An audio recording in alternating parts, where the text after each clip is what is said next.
Jeffrey Jackson was interviewed at the Royal Australian Commission. Listen to what he says about disfellowshipping. Which is issued to all baptized Jehovah's Witnesses, is that right? That is correct. And this let me clarify, let me to be precise, those who are approved to go from door to door. Well, so someone who's preparing for baptism and is an unbaptized publisher would be allowed to have a copy. Okay, I see. So all baptized Jehovah's Witnesses would be guided by this, but in addition you say some who are not yet baptized. Publisher would be allowed to have a copy. Okay, I see. So all baptized Jehovah's Witnesses would be guided by this, but in addition you say some who are not yet baptized may also have a copy of this. That is correct. Thank you, yes.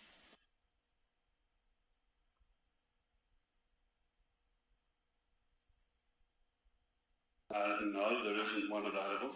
Yes.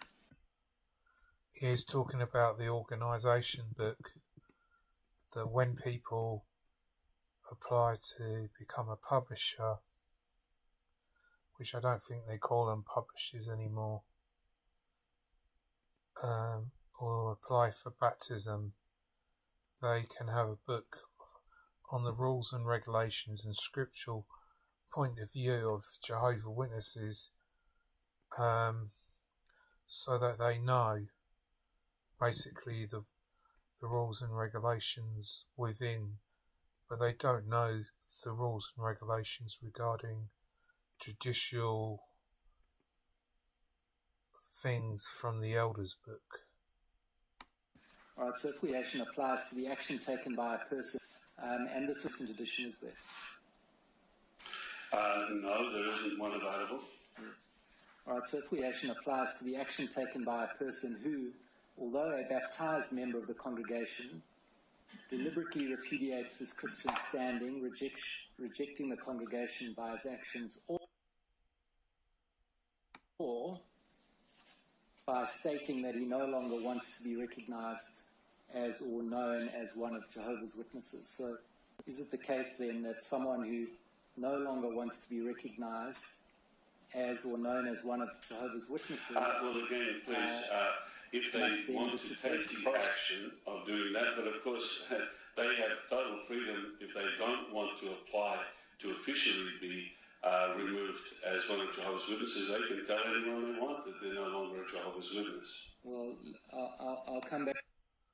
That's not true, because if a person doesn't write a letter to disassociate themselves, and they don't go to their meetings, and they try to keep away from the congregation, then the elders will either harass people to find out why they're not going to the meetings, or threaten them to go for a judicial committee. If they don't go for a judicial committee, they'll have a judicial committee behind closed doors when they're not there, and make a decision to disfellowship them on an issue that they pick, similar to how they did it with Raymond Franz, even though that he'd done nothing wrong. Back to that, but perhaps I can take you to tab 109, page 155. So this is the manual organized to do Jehovah's will.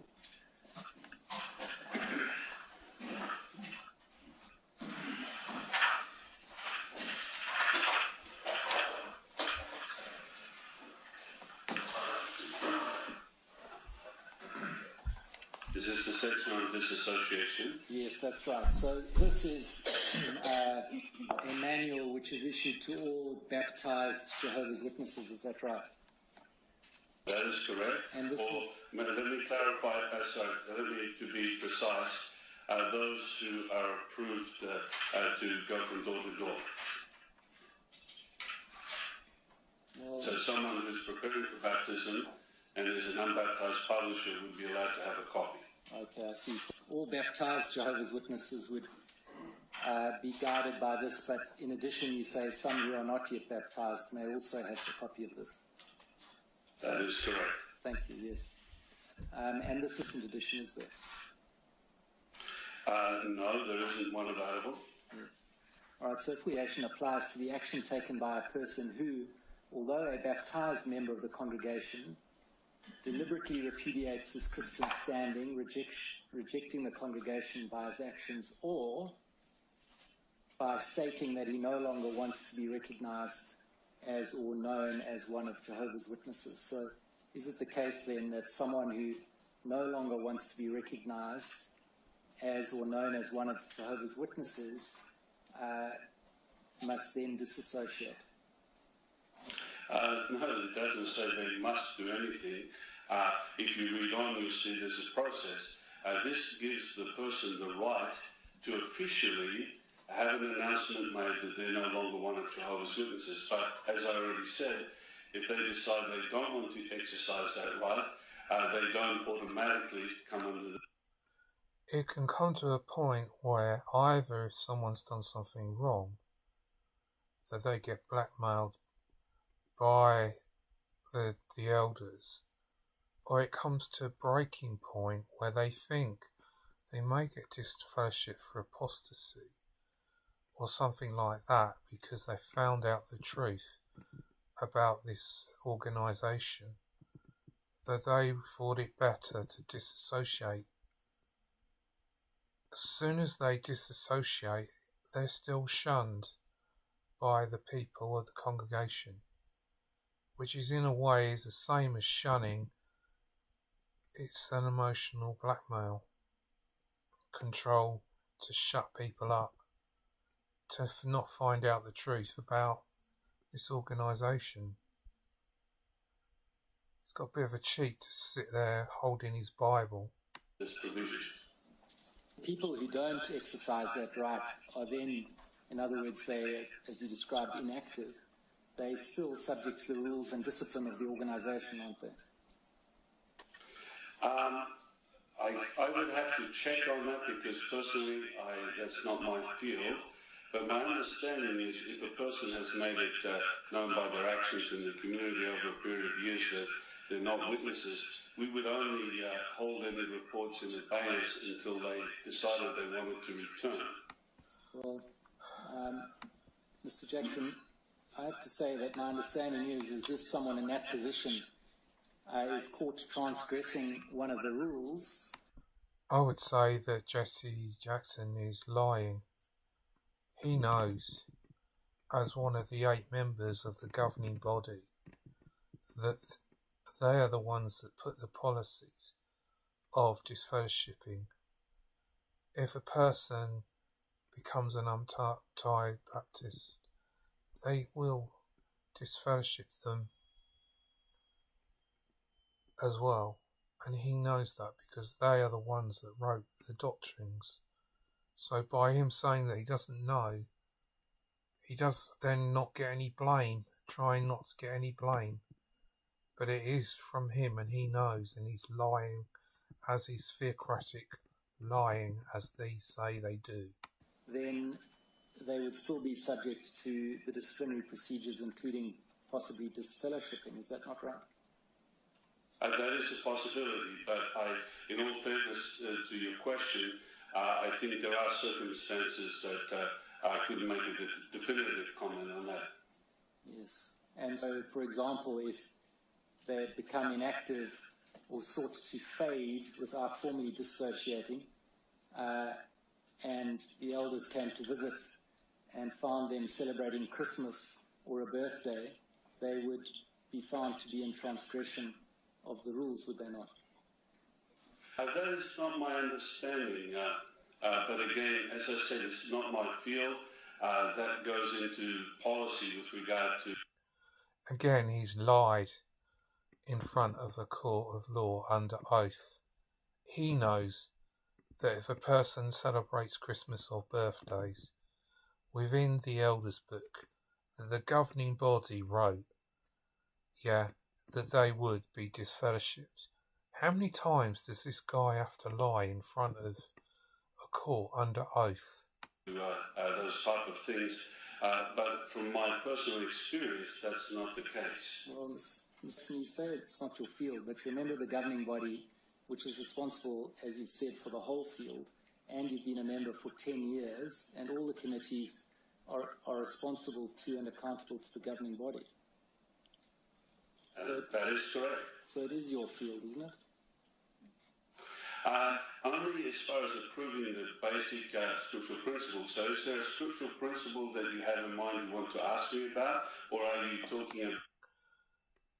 Diverting the question, being sarcastic by trying to bring it to the scriptures, to the Bible, and not him taking responsibility of affecting thousands and thousands of people's lives. And people rely on this guy as a member of the governing body, and he lies and lies and lies. About policies and implementation of policies. So there is a difference there. And the policies are all subject to the scriptural principles, aren't they? Yes, and if you have a question on the scriptural principle, I'm very happy to try and explain it. And for that reason, the policies have to be approved by the governing body to ensure that they are in keeping with scriptural principles. That's correct. But the fact that the policies at times need to be changed shows that there is leeway there. And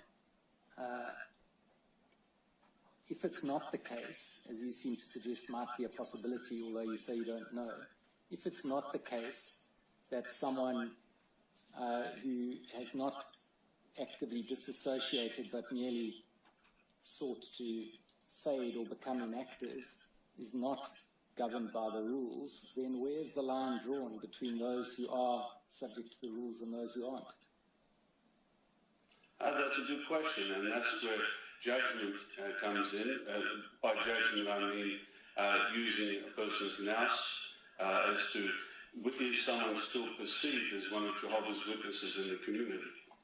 Well, isn't that the point, that if someone is perceived as one of Jehovah's Witnesses in the community, that's because they have not disassociated or been disfellowshipped?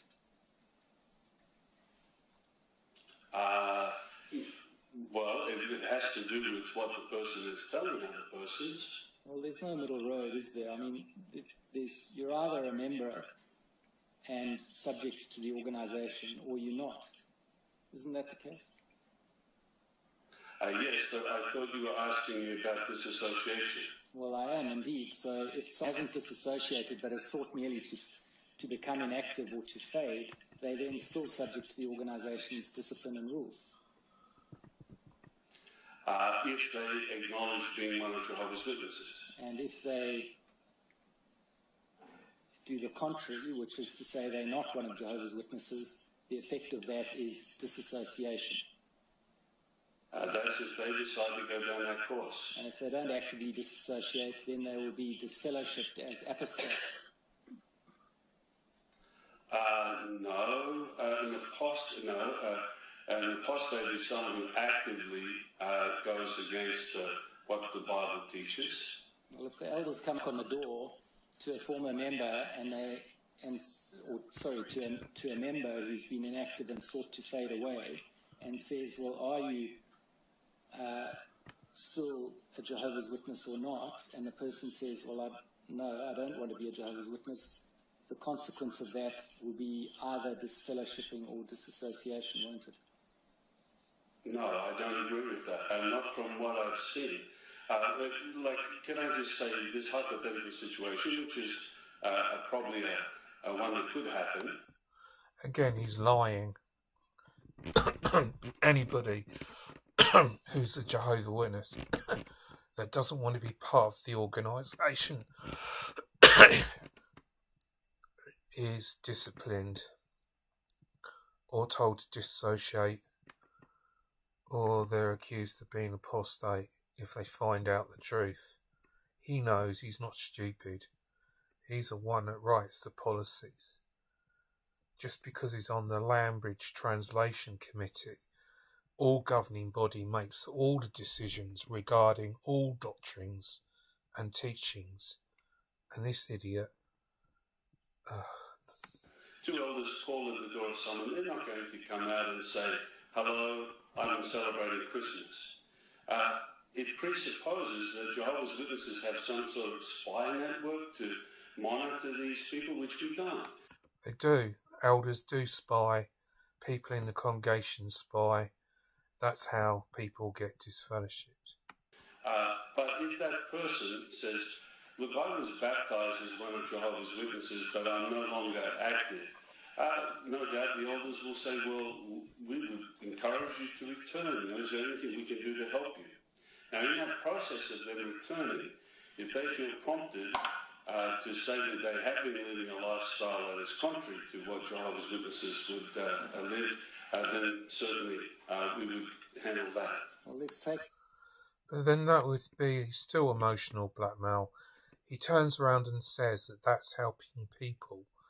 The people don't necessarily know. Well, they probably know now because the Elders book was put out in the Royal Australian Commission when the organisation didn't want them to use that, only elders to see it, where now the people in the congregation, as far as I know, have got it on their library tab. So if he says that they're trying to help them, if a person says no, they don't want to carry on, then they find an issue to disfellowship them. And that is emotional blackmail. That hypothesis where this household